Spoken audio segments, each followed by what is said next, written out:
Okay, cool. Hey, hello. Look at your little sweater. I love it.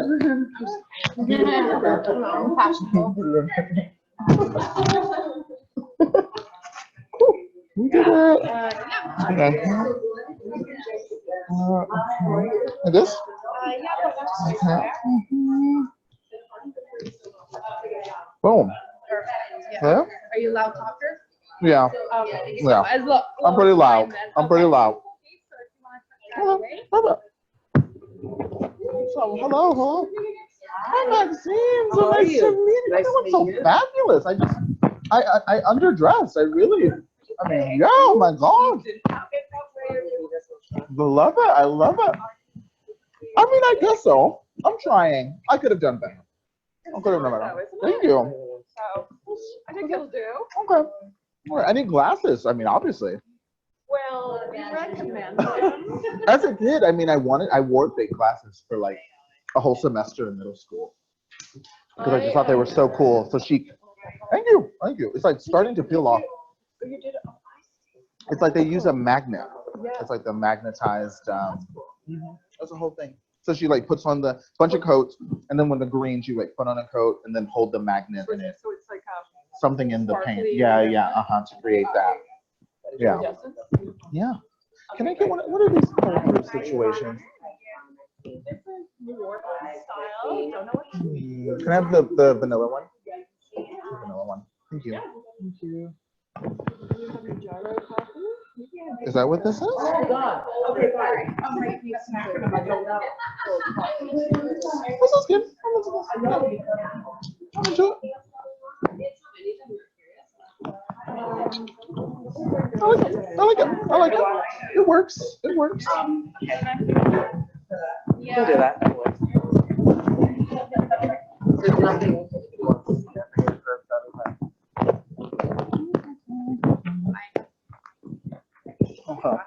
She just unzipped her dress and then had to put it back there.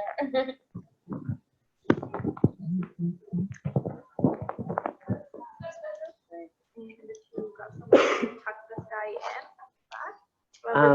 You can hold it and then when you sit down, put him on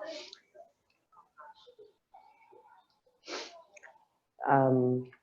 I can't get that thing. Can you do that for me? Oh, there you go. Will it go down? I can't be showing my butt. I'm only of a certain age. You should be good. Okay, good. Thank you. Okay. We did it. How are you? I'm good. How are you doing? Wonderful. Can I help? Yes, I love that. Yay. I'm so excited. I'm excited about this. I mean, doing the TV things are fun too, but you can like a 5-minute conversation, you end up just like, what's the book about? And then that's it. It's a lot. Yeah, it's fun though. Who's been responsible for locking down? I was just like, every time I go on Twitter, I'm like, that man is busy. Good. That is the impression I always try to give off. Are you from Simon & Schuster? Hi, I'm Maxine. I used to, oh God, Adrian. Oh, of course. Yeah. She is my boss. Yeah. Oh, buddy of mine. She's amazing. I know. She's on maternity leave. I know, with that cute little baby. Happiest little picture. It's so cute. Oh, you gotta love a fat baby. She's so You gotta love a fat baby. You do. She's like a real chunky kid, and she's so sweet. And I hope she never loses her. Oh, really? Like, Is she doing fun things yet, or is she just kind of laying there? no, she's a pretty like strong personality actually. Oh, good. She comes to the office and Adrian puts on all these like fabulous headbands and things. She comes to like all these like she's like always like looks and make like she's just a cool kid. I'm like a little bit. Very good. Yeah. I feel like I actually live in fear. I know. I'm like very like you. Yeah. So cool. No, she's good. Adrian's doing really well, and yeah, it's to meet you. And this is Well, I hope you're happy afterwards. I hope you're really happy. It's great. It's gonna be great. God. and I really love your throat. I know. It's beautiful. Oh, thank you.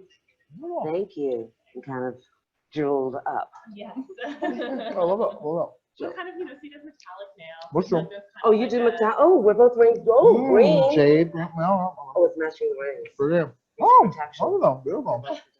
I love it. Bless you. Okay. So I've got 800 Okay. questions. You know, I did an interview where was it, San Francisco with Marvin Gaye White, wonderful poet, and he had a binder. We had a binder, and it was you know, it was an organic conversation. I think some people just like, they're like, I just want to over prepare and then we can just go, you know. Okay. Whatever works, whatever works. Yes. Yes. Mhm. I've got a ton. I love it. Clipboard. And I I love brought, a clipboard. look, it's loose. Like, not going to compete with any of our clothing or any of that stuff. Totally Kind of neutral. Very subtle. Totally neutral. Subtle. Okay. Can I eat afterwards? I can't eat now. That's fair. I'm only like picking. That's all I can. That's what actually. But you talk about like the book tour. The main thing is like it's really hard to eat. Yeah. So When you're like doing. in I just between. like kind of like eat like a bird all day long. Right. And then at the end of the day, I find you're often too tired to actually. Are You you think it's just going like one big. I'd be ordering room service. I have been, but it's just like I get and I got sushi delivered last night. And I got 3 rolls and I ate 2. You know, it's like that's I don't know. I'm sure it will change as soon as the tour is over. Okay, where were you in is this the second last stop? The third last This is it. stop? Oh, this is Tonight it. is my Toronto? last of this is my last event for all of 2019. Really? Mhm. Yeah, because that was the other thing. I was like, I will do everything, but I was like, once we get to the holidays, I was like, please, please. Okay. Yeah. So I mean, you know, Oprah, I guess. Oprah's the bar. Is she called? Oprah's the bar because we got Terry Gross, so I'm like, all right, you know, I don't know, you know, and I think Oprah wants to enjoy her holidays too. So Okay. I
Okay.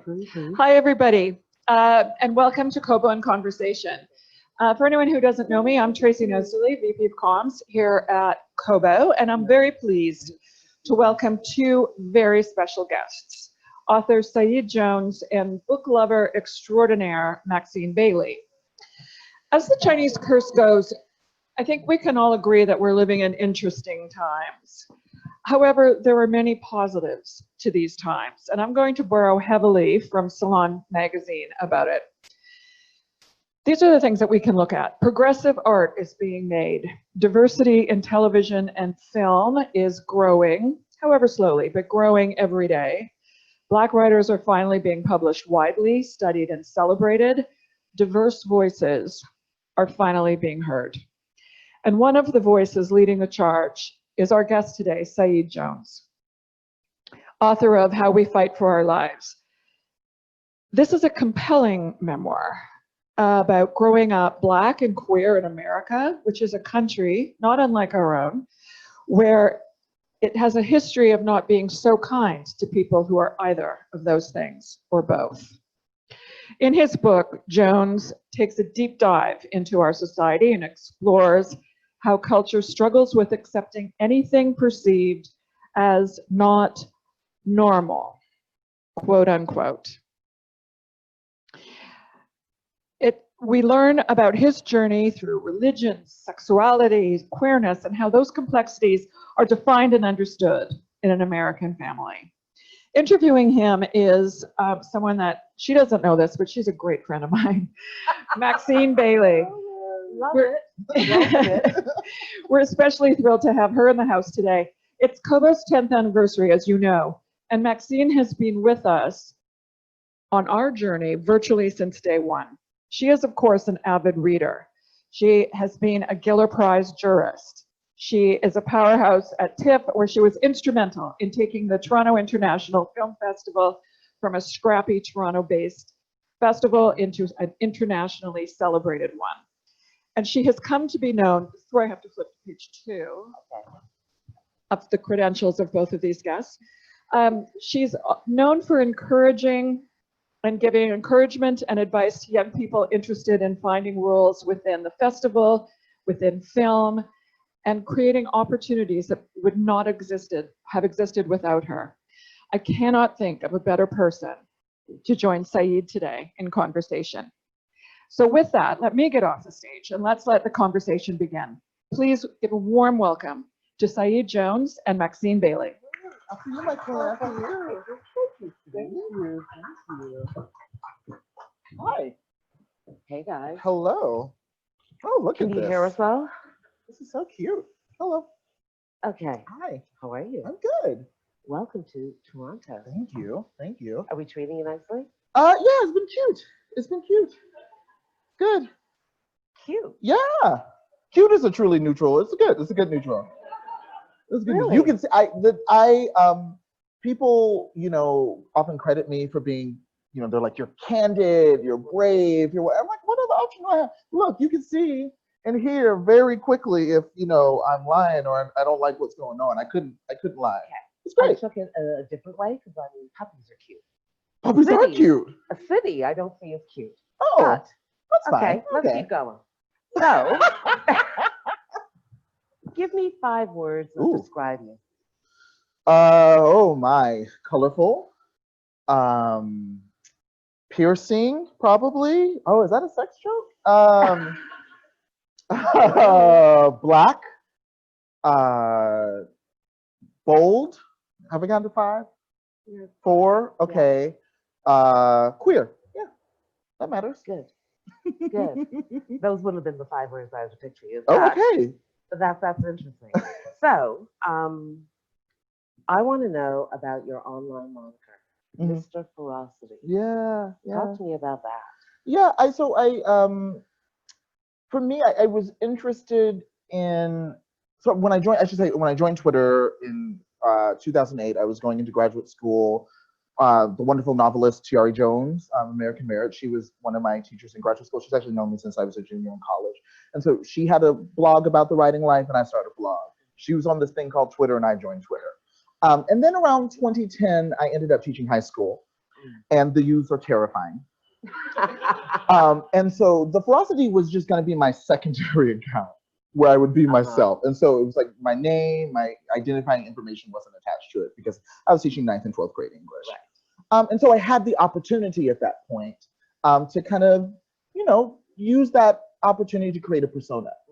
And at the time I was, and I still am, really interested in the way that Black, gay, particularly men in my interest in media, movies and TV in particular, are, you know, relegated to being the sidekick. There's this like magical Negro, the fabulous magical Negro role where they exist to give advice and wisdom and don't let your boyfriend treat you, and here's a better, and then that's it. And they don't get to have sex. They don't get to have sex. They don't have, we don't know about their relationships, their families or anything. And, you know, so it was like that. And because I'm interested in politics and everything, and the yes, and the we can talk about Trudeau. We can, you know, I wanted that range. And then I liked ferocity because at the time, the way like yes or shade, you know, these words get picked up in media by straight people, by boring straight people, and lose their power, you know, and you can kind of feel like your language is being stolen from you. So, you know, at the time it was like fierce was one of those words. And I was just watching all these straight people say, oh, that's fierce and that's fierce and that's fierce. And I looked at the definition of fierce and it's feral, wild, dangerous. I was like, ooh, you know, so that's where it all came from, you know, and it's, I don't think about it so intensely now, but I do think it's interesting that, you know, from 2010 to here we are, you know, bordering 2020, that something I learned in the book is, you know, identity is a self-fulfilling prophecy. And I think that's an example of it. True, true, so true.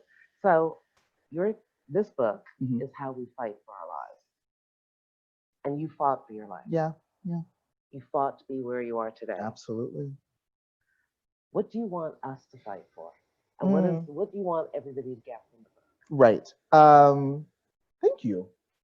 I want everyone here and all of the people that you, because of your jobs and your different platforms and your communities that you impact, understand that we are all fighting for our lives. Every single one of us, myself included. Just because I wrote the book doesn't mean I'm not fighting for my life anymore, right? And I believe that is just true universally. It's the one thing that I'm really willing to, that's the hill I'll die on. And I think if you do not believe you're fighting for your life, you are like Daniel in the book. You're like me at certain points in the book. You know, I think when we believe like, oh, I'm not struggling, right?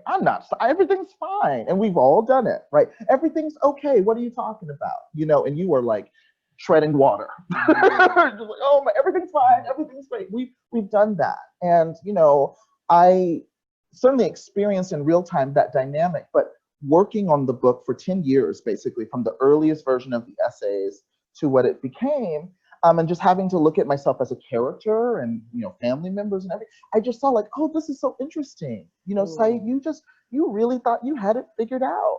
You thought you could, you know, yell and command and bravado and have sex and all of these different things and write poems out of the dynamic. I had so much sex. We cut out whole chapters.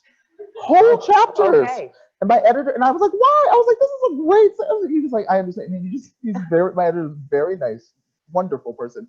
And he just said, we're not learning anything else. Okay. Fine. Yeah. Okay. Yeah. Okay. What a sex. So you dedicate this book to your mom. Yes.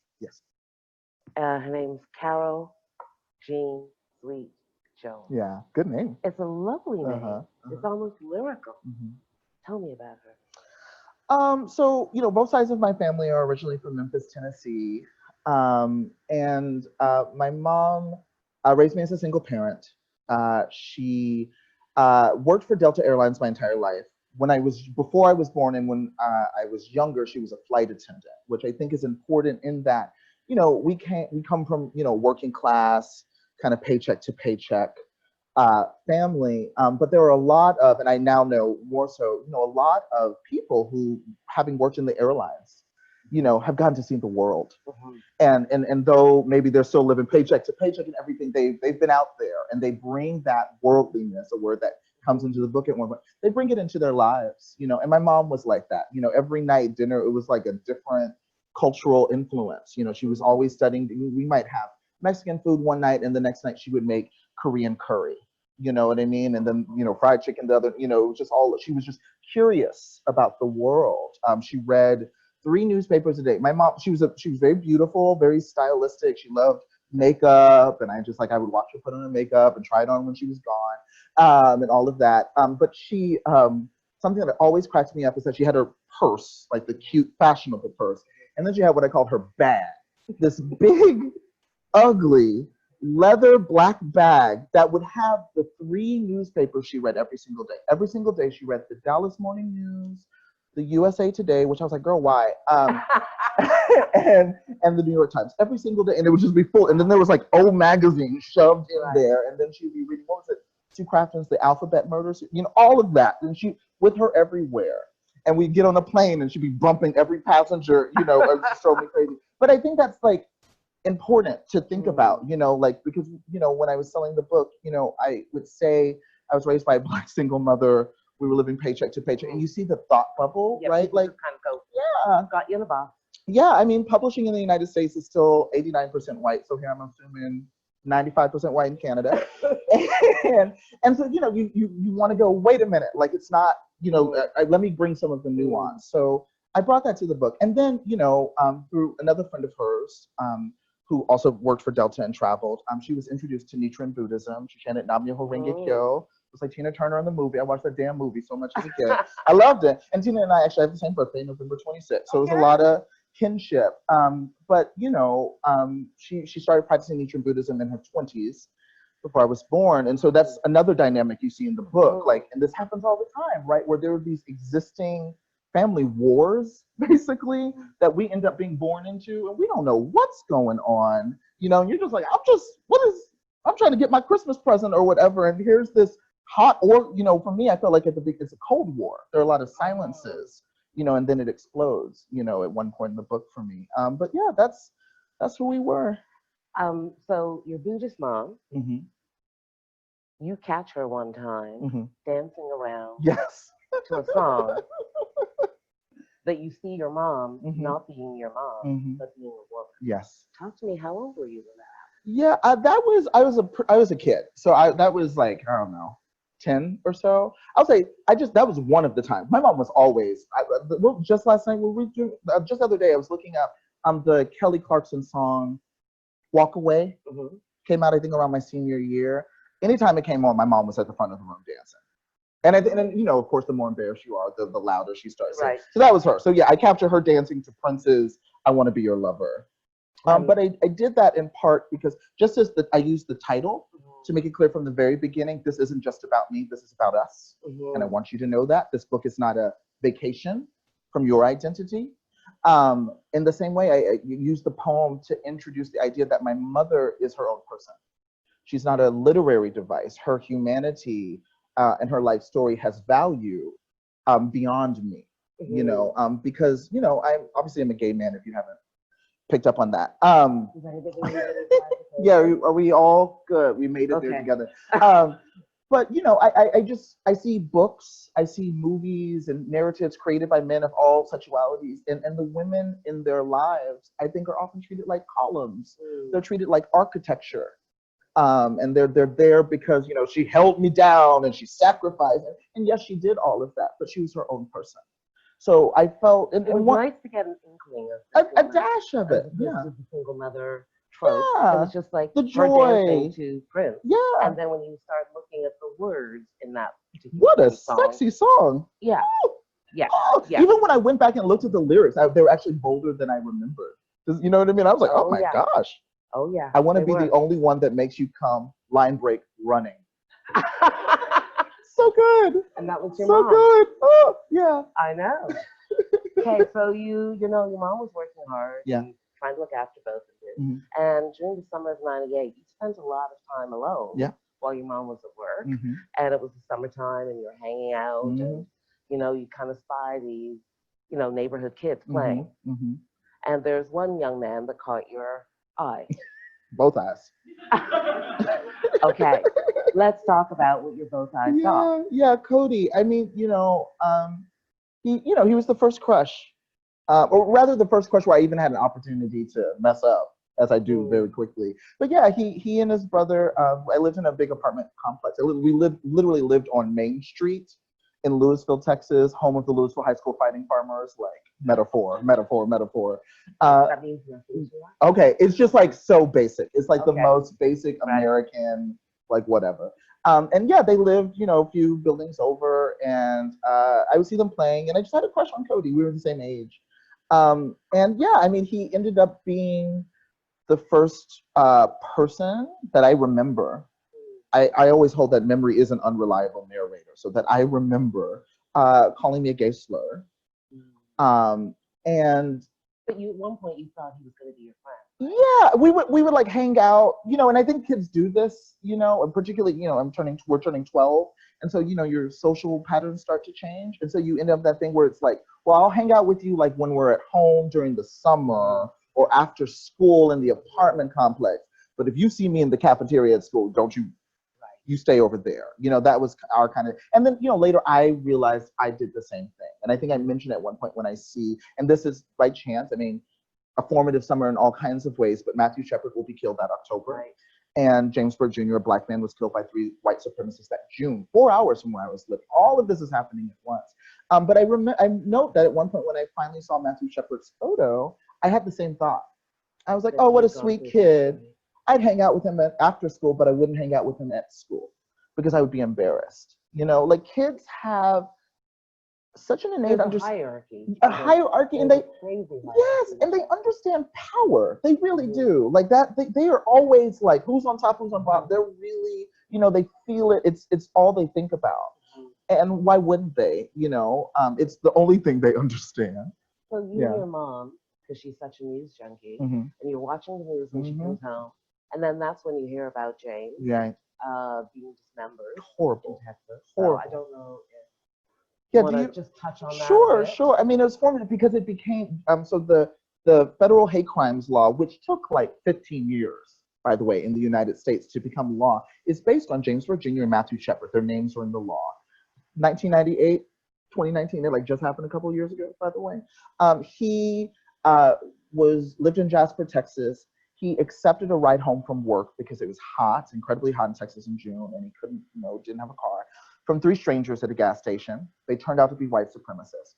They beat him up, and when he was, I guess, about to pass out, but still alive, they chained him to the back of their pickup truck. And yeah, it's like Oprah was like, she covered this a lot because she happened to be in Texas at the time doing a series of episodes. They chained him to the back of the truck and dragged him for miles until his body literally came apart. And that's that June. So it's like first chapter is like you see me and Cody and figure this out, and you turn the page and you're like, whoa, but that whoa is what it felt like, and I think it is what it feels like for so many people. I mean, I went back to Dallas for the book tour last month, and teachers were there and family members, and just 2 or 3 days later, a young black woman was shot and killed in her home in the same area in Fort Worth, Texas. Atiana Jefferson. A police officer shot her within 4 seconds. She was playing a game. Playing video games with her nephew. And somebody shot her through the window. And she think about that. It was like 3 or 4 o'clock in the morning in Texas, where everybody's got a gun. Everybody's got a gun. And she hears something outside her house. What's going on? And so she goes to get the gun that she legally owned. And the cop shoots her from outside her house in 4 seconds. You know what I mean? And that was just after I'd been talking about James Byrd Jr. So I say that whoa dynamic. Yeah, that sense of feeling just knocked about, where the personal, the political, and kind of the national story, it's all happening at once. We see this with Me Too, right? I mean, of course, people are experiencing sexual harassment and violence at work, in the relationships, and then you turn on the news and it's there too, Right.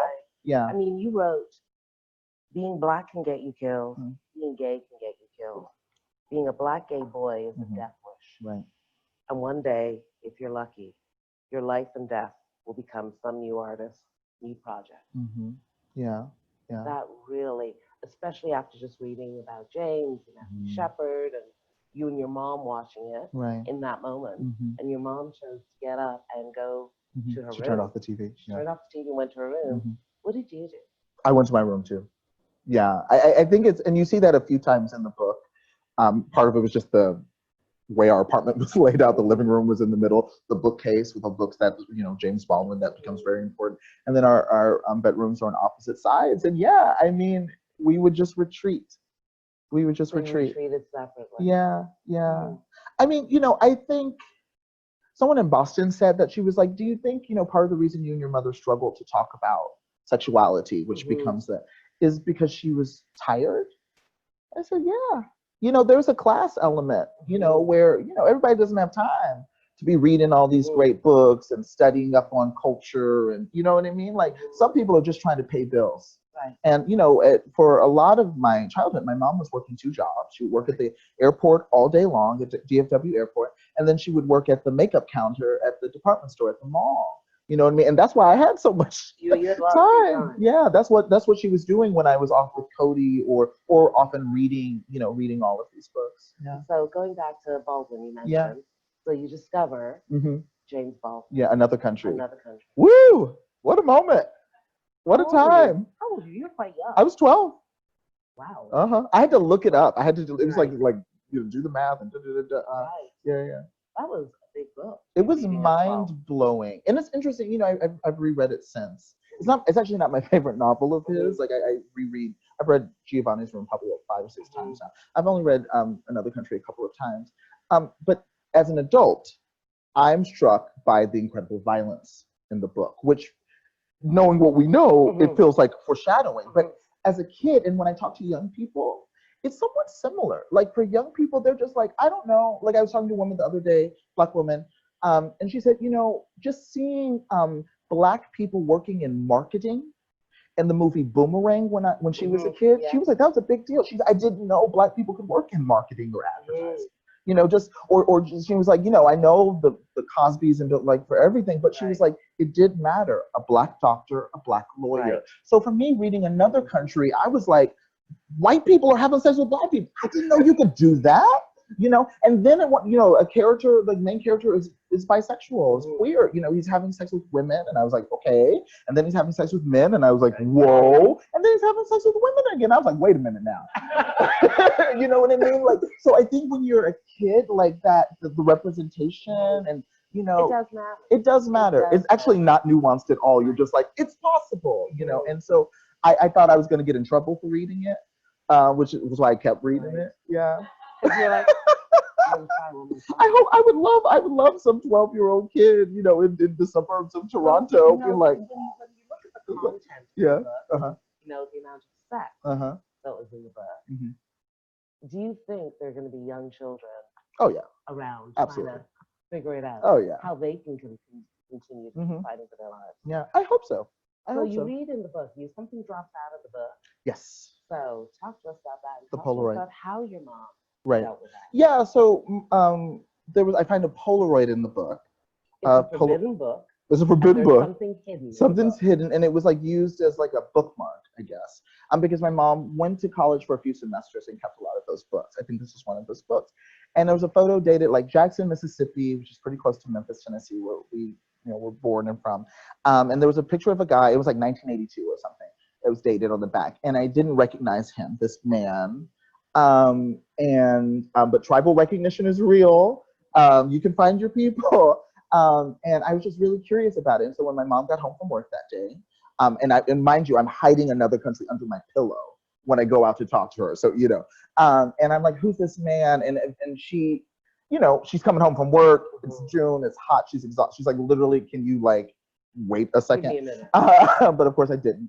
And I'm like, who is he? And she eventually learned that they were friends when she was younger. They went on road trips. That was one of them. And then she's like trying to end the comment. I'm like, what? You know, and she finally was like, and then he found out he was sick and he killed himself. And she walks out of the room, which is what my mom would do when she was like, I'm actually done with the conversation. Because I would not stop asking. I was very, very inquisitive. And I was just like, sick of what? I was so confused. What did one have to do with the other? He looked very young. And she says AIDS, and she closes her bedroom door. That's a nice drop. It's a grenade drop. She was very dramatic. She was very dramatic. Whoa. Yeah. Okay. Whoa, girl. Yeah. Wow. So you kept on reading more Baldwin and Toni Morrison and things like that. And at one point you talked about Baldwin feeling a bit like jazz. Yeah. I liked it. I mean, it was what drew me to. You were 12. What did you know about jazz? Oh, music is big in my family. Oh, it was really big. I mean, I wasn't allowed to watch MTV until late middle school or something. So, but I could quote Anita Baker, book, verse, and chapter. You know what I mean? Like Tina, Shaka Khan, all of Sly, the Sylvester, all of it. Yeah. So I was really well versed in music. It was the one thing.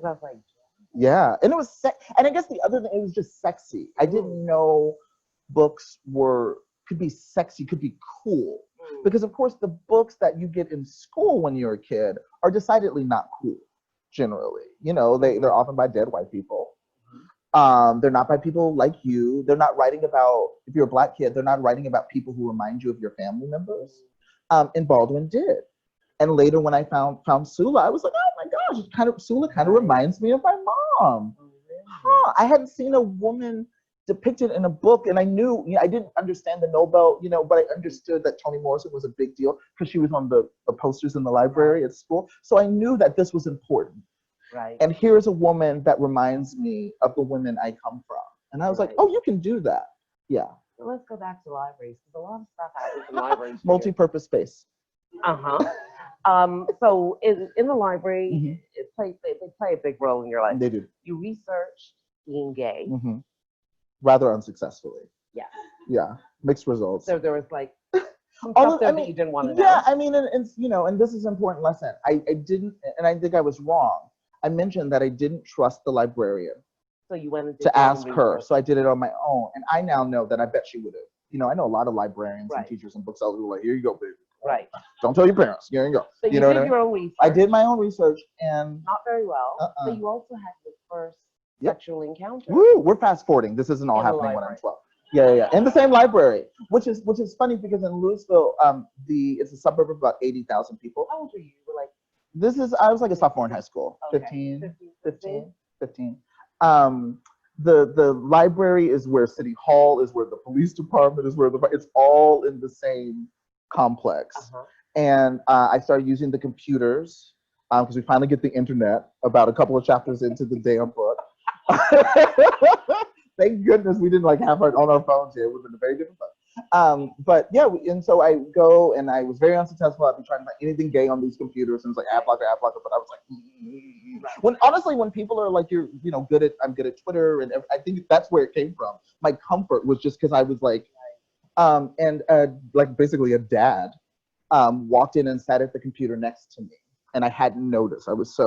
And I just heard someone say, "Are you into that?" Wow. And I almost jumped out of the chair. I was terrified. I thought I was in trouble. And my mind is racing on what do I say? And before I can answer, he says, "I'm into that too." Wow.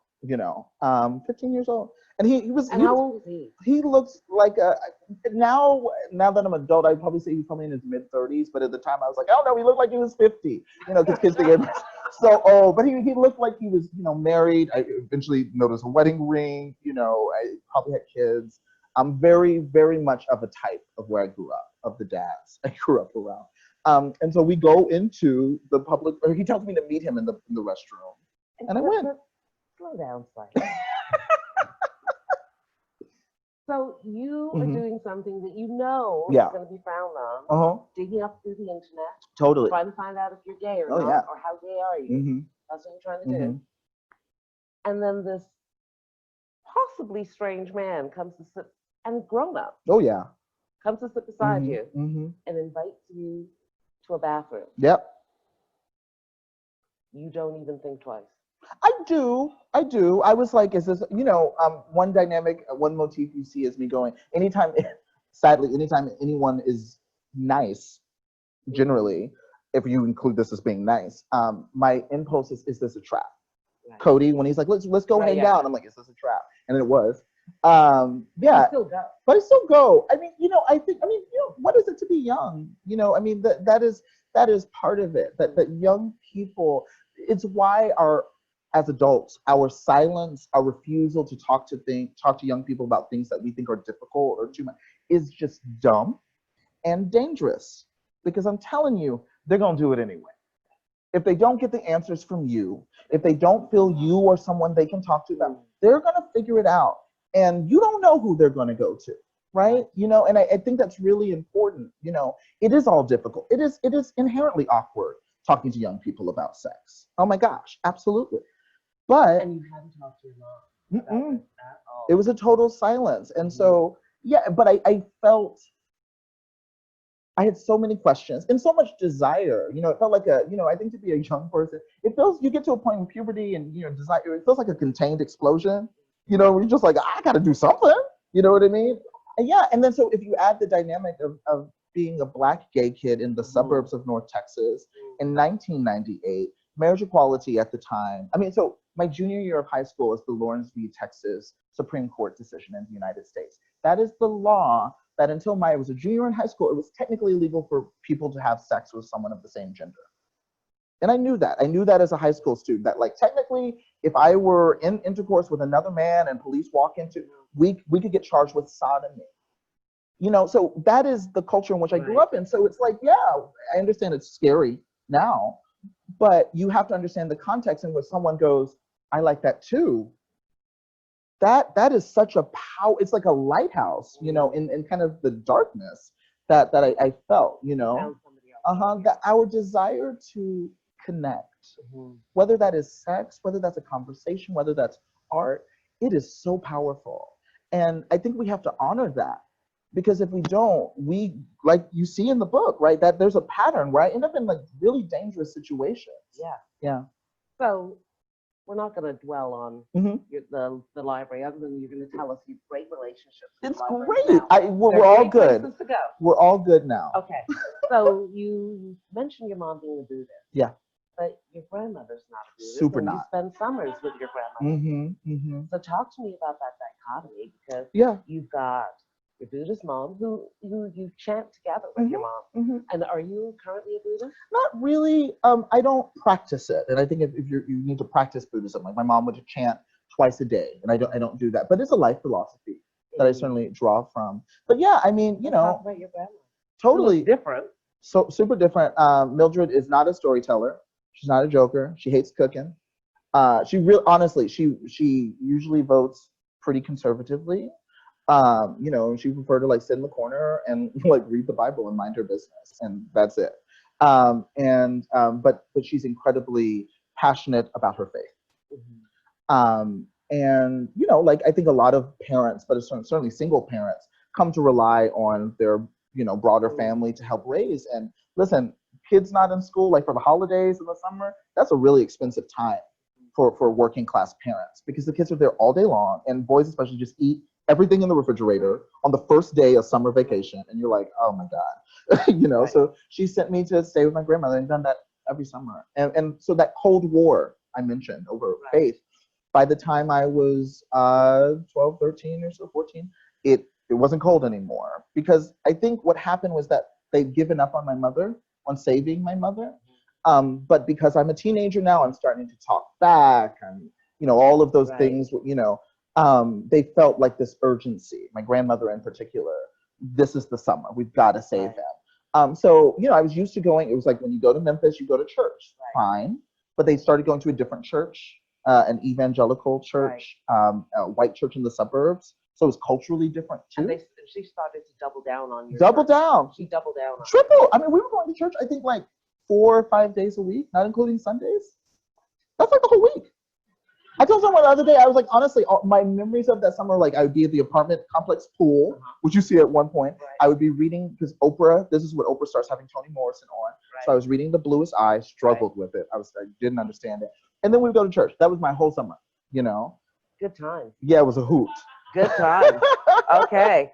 And if I mention Mark Wahlberg to you, what does that conjure up for you? I mean, the Calvin Klein ad. He's a complicated figure. Do you know the whole thing with Mark Wahlberg? about him being Marky Mark and model. Yeah. And then, so and then also being the idol, like right. Also, do you know he committed a horrible hate crime when he was young? No, I did not know that. Yeah. There's all these things. I mean, that's what's like how there were all these things that were just natural occurrences in my life, right? But then they had bigger meaning. So for me, as a kid, that summer, my grandmother found I'd ripped out of one of my mom's magazines, the infamous. It's still pretty old. It's hot. Yeah. The Calvin Klein ad where he's grabbing himself. I mean, look up. He actually did the fashion show, and he's like grabbing himself on the runway, which is like still. I'm like, wow. So I kept that. And my grandmother found it and freaked out. But yeah, when he was a teenager, him and his brother violently attacked an Asian American man in Boston, and they kind of got off because they were like juveniles. But isn't that something like this image of desire is connected to the violence? The desire, because that's a struggle for you Absolutely. the book, right? Yeah. So, I mean, we can kind of move on. Yeah. I wanted to kind of get to a lot of stuff. I love this. You had a lot of first. Oh, we gotta. No, we can't talk about any more sex. Okay. Let's. We can. It's up to you. Okay. Well, I was gonna mention the botanist. Oh, girl, let's skip that. You want to skip it? No, I mean, I would say the botanist. I think, what's the lesson there is toxic relationships are not linear. So, do you want me to kind of give a? So, the lovely Syed, who, you know, as young people do, they make some good choices, some bad choices. Syed met this gentleman, and I would say that would be a bad choice. Bad choice. Bad dude. But they had hot sex. That's all you really need to know about that. Read the rest of the book. Yeah. Very complicated. Okay. Yeah. Cool. So we're not going to talk about him. We are going to touch on briefly when we were backstage. You were talking about, you know, the coming out. Oh yeah. So we do have to just say, sure. All this time that you've been going on, you've been having these great, you know, you've had this thing with your grandmother. She found the Mark Wahlberg thing. You've had some instances with your mom, but you've never really told her that you are gay. Yeah. I think. And you're in university now. Yeah, I was a freshman in university. Freshman in university. I'm so proud to use this Canadian lingo briefly. It's very exciting for me. So my mom and I. So here's the thing. My mom and I had a wonderful, vibrant relationship, but queerness and sexuality, I think, because of her upbringing, right? And just the time and all these different things. It was a silence. It was the one thing. It was like the one thing we couldn't talk about. But everything else was great. And what happens, I think, when we have these dynamics with family members is that it only becomes more difficult to talk about it. Because then you're like, well, why ruin a good party, right? You know what I mean? Where you're like, well, you didn't talk about it. And sometimes you bring it up and people say, well, you didn't talk about it. And you're like, it was hard. You know, so that's what it was for us. And I remember being like, do you think she knew? Oh, absolutely. Absolutely. I was on book tour and I saw one of my middle school English teachers and I was like, and she was like, I didn't even finish the question. She was like, yes. Yes, I knew you were gay in the 7th grade. You know what I mean? Yeah. But the thing that freaked me out was like, what if she doesn't handle it well? What do you think was gonna happen? I think about worst case scenarios. What if she never speaks to me again? What if what if our wonderful relationship for what it is ruined? You know, and instead she was like, it was pretty good. She was like, okay, you know. She was like, are you using protection? Are you having? I was like, yeah. She's like, okay. And then she calls me back later and it's like, I forgot to say I love you. I love you. And that's when I started crying. And then she just said, you seem like you're happy. And that's what matters, you know. But then you see in the next couple of years, something that I don't think just gay people experience this, particularly like in the United States, I think like Thanksgiving's coming up and the holidays, where you go back into the closet. Well, I think most people tend to behave for them. They show their families a certain self, right? Yeah, we think when you're with your family, that's what it is to be polite or to behave. Right. But often we're closeting ourselves or silencing ourselves, right? I'm not going to talk about politics. I'm not going to talk about this issue that I'm really struggling with because wouldn't that be rude? You know, we struggle with that. And so, yeah, my mom and I, we just kind of went back to our corners, even after I'd come out. It was really difficult. Yeah. And so you never really shared with your mom, like any boyfriends? Or... No, which was a shame. I mean, in graduate school, it got a little better in part because at one point I finally wrote her a letter. I went home for like winter break at one point, and it wore me out the whole time. And I wrote a letter on my last day that I was like, men are trash, and I'm dating them. And you dated them too. So like, I need advice. You know what I mean? I was like, listen, and I try to be very careful. My mom raising me as a single parent, I think it's just a fact of life. I don't think it's a value judgment. But I was like, you are a single parent. And I don't have another parent to talk to about this. And like, this is happening in real time, you know? And really the questions, it was simple stuff, you know, like who should pay on a date? How do you know if a guy, like truly, how do you know if a guy is a good guy? Is it enough for a guy to be attracted to you? How do you know? When's a good time to say, I love you? Just the simple, basic stuff, you know? But I think, did she have to respond to that? She did. Oh my gosh, she got back to me right away. By a letter, or was it one of your help? Oh, that's a good question. I think she wrote me a letter too. I think she wrote me a letter too. I mean, you know, I think, one, you know, I think in some ways my mom and I have a literary heritage. You know, she was a very passionate reader. Yeah, and also I think just, you know, I think all the time, sometimes it's easier to write a letter or an email than to like talk to someone in person. Yeah. Okay, so everybody here is going to read the book because it's quite good. And it is quite good if he doesn't say so himself. But I do want to touch on a couple of things because you are quite the Twitterer. So, you know, you've been tweeting all on this trip. The thing I was most excited when you tweeted a couple of months ago was you wanted everybody to get together and rescue Meghan Markle. Can we talk about that? Indeed, we can. Is it you and the Wakanda army? I think we might, listen, it's going to take everybody. Okay. It's going to take everybody. Talk to us about Meghan, because you got some very strong thoughts about it. Yeah, I mean, so part of it's so complicated. How much time do you have? Are we good? Is it like 7 p.m.? You want us to? Oh, we're good? We're good? Okay. Okay, good. I'm just like, because I'm like, listen. So here's the thing. Okay, yeah. First thing you got to understand generationally, I'm 33.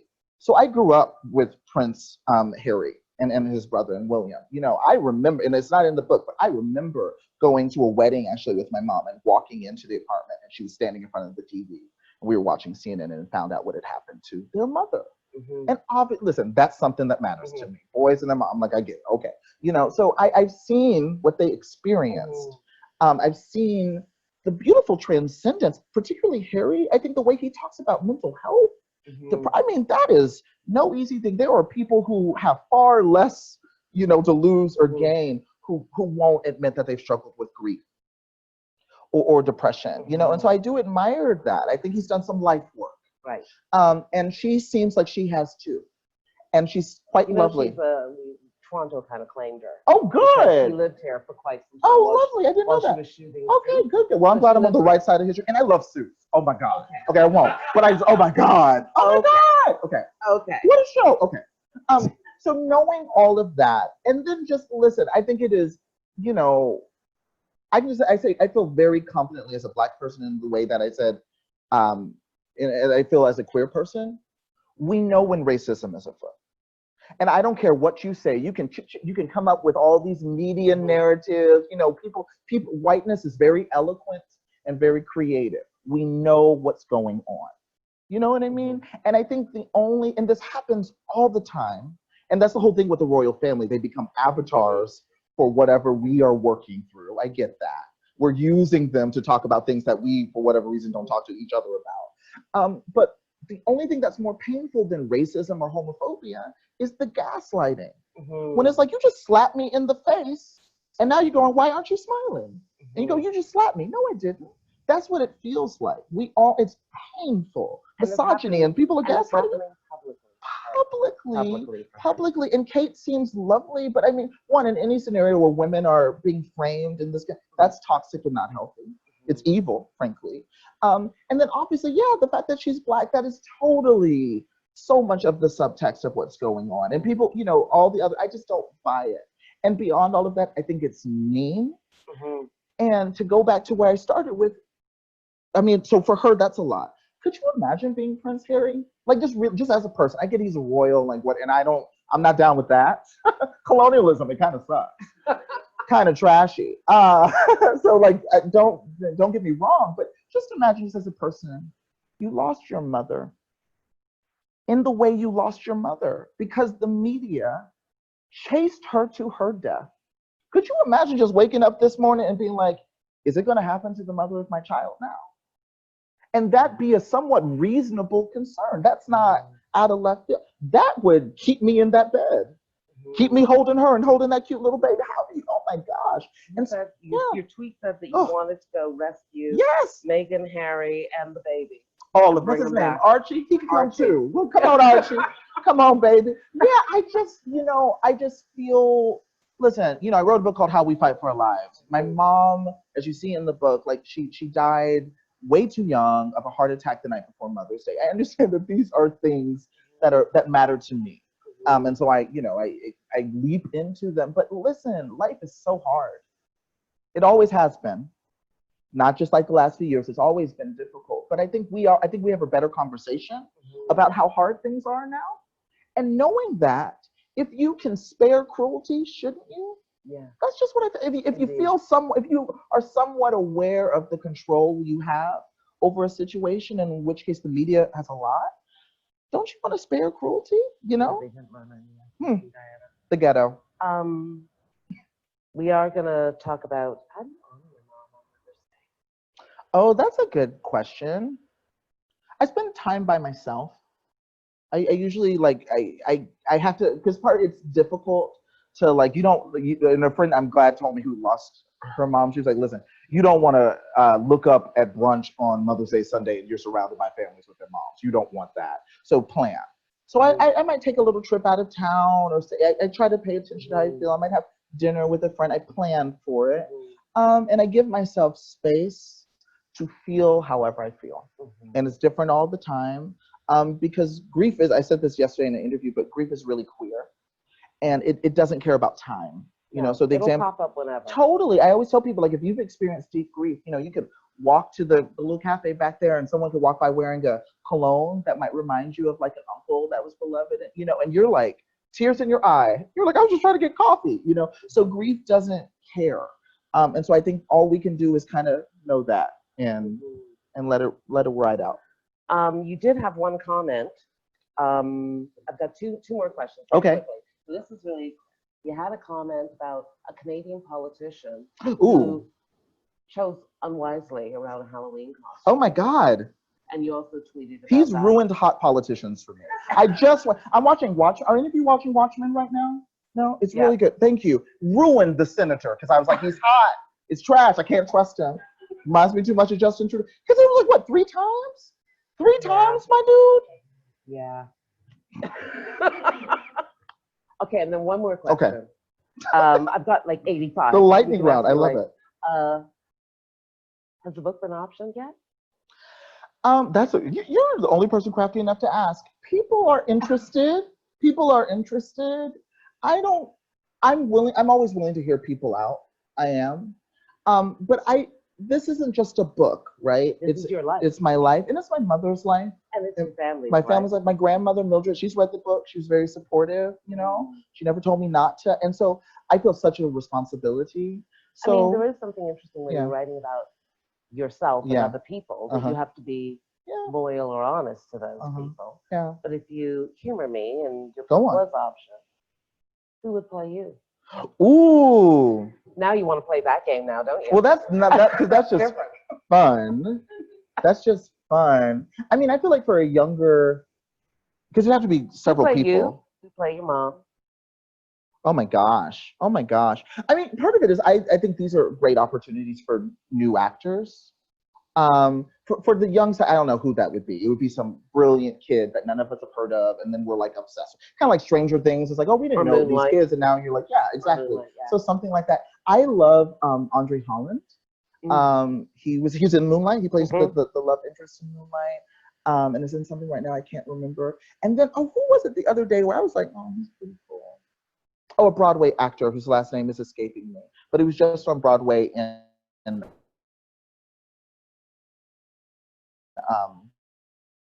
The Temptation show. I play your mom. That's hard. It's hard because younger. I mean, of course, I want to be like Angela Bassett, you know, because I'm a Black gay man.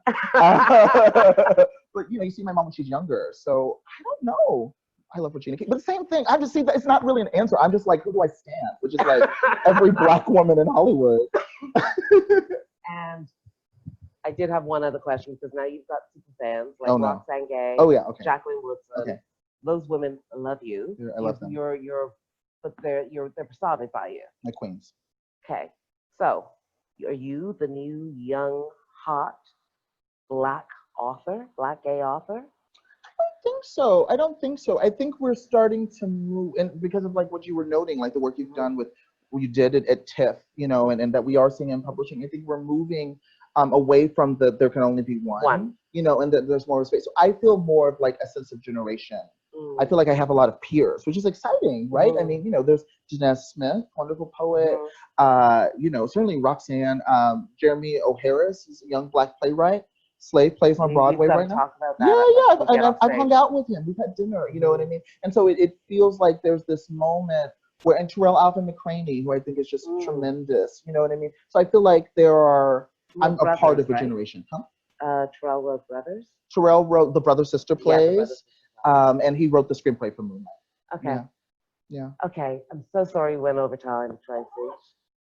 It's like you're like it's been our absolute Saturday pleasure. now. Happy people.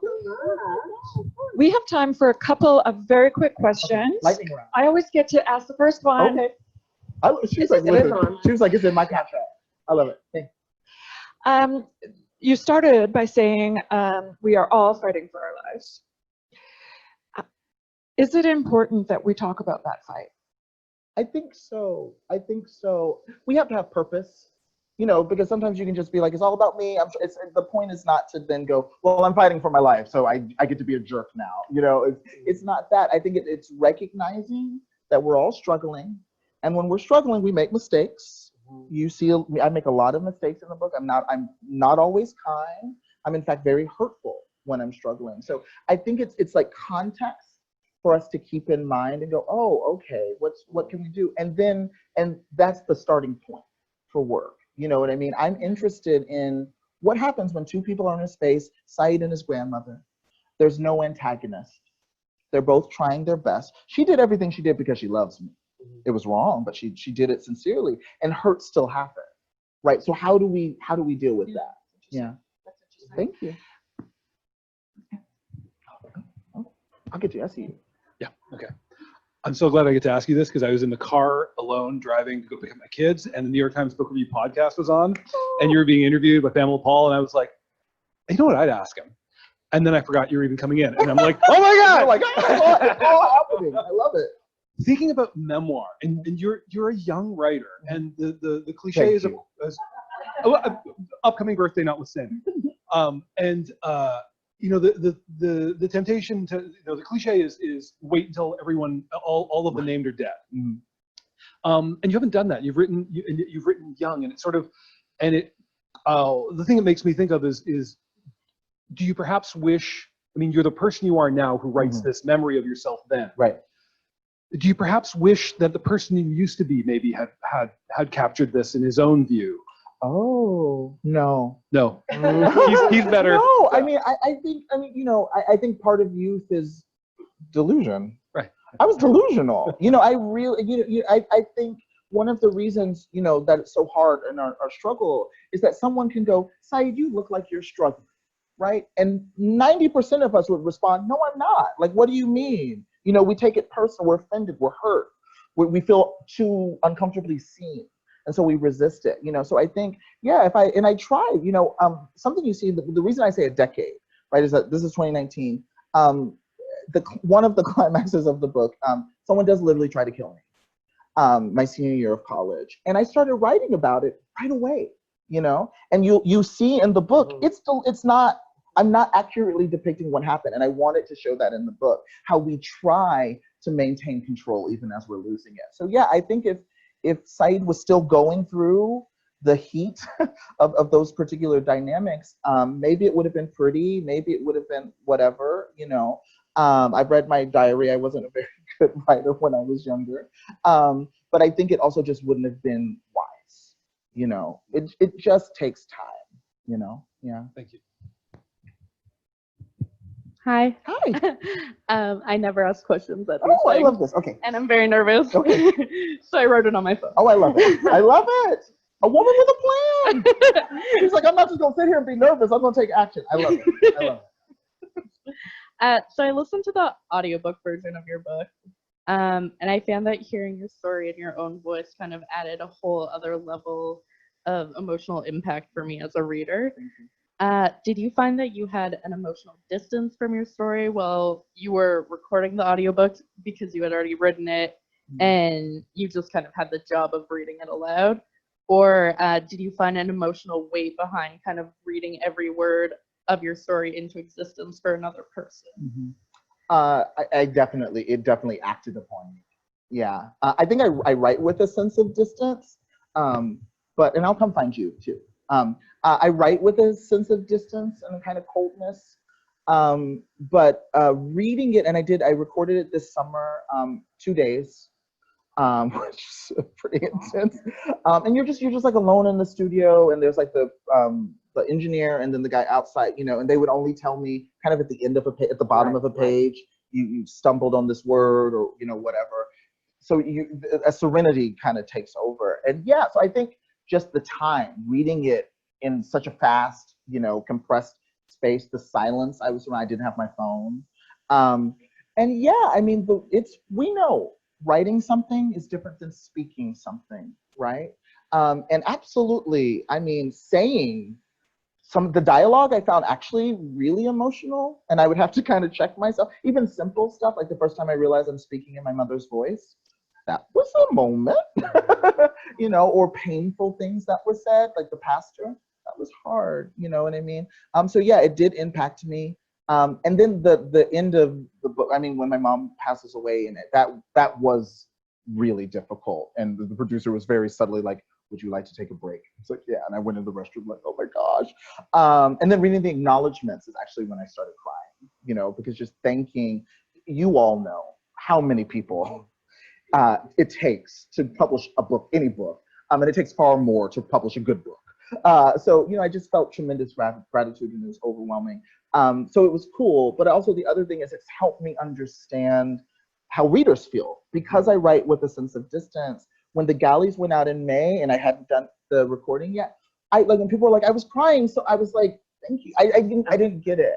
But when I was reading it out loud, I could feel the waves, and then you literally end up in the ocean at the bit. And I was like, oh my God, you know? So yeah, it was special and cool. I don't know if I ever want to do it again. One last question. Yeah, thank you for that. Hi, Queen. You saw how nervous I was getting, right? I was like, I'm not gonna be able to ask the question. Oh no. So nonfiction, we all know that it's extremely powerful, and I credit certain memoirs for finding me at the right time in my life and saving my life or giving me hope, right? And it seems, I haven't read your book yet, but it seems like it could be one of those books for a lot of people. And so my question, I guess, to you, I know you spoke a bit about James Baldwin and everything, but were there certain memoirs or even just books that you yourself credit for, you know, saving your life or giving you hope? And what would those be? Absolutely. I don't, you know, hope is not, I guess it's what I arrive at, but hope isn't something I think about.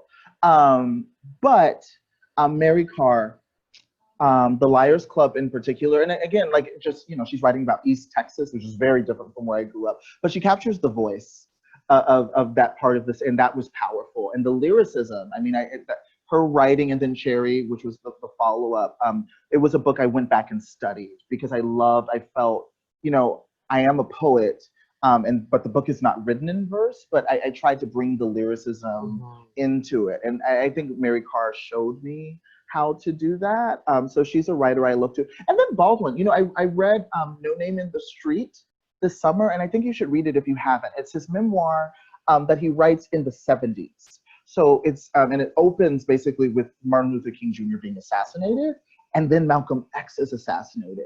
And he's spending time with the Black Panthers. He's being pulled to Hollywood. A friend of his is unjustly arrested. It's like all happening.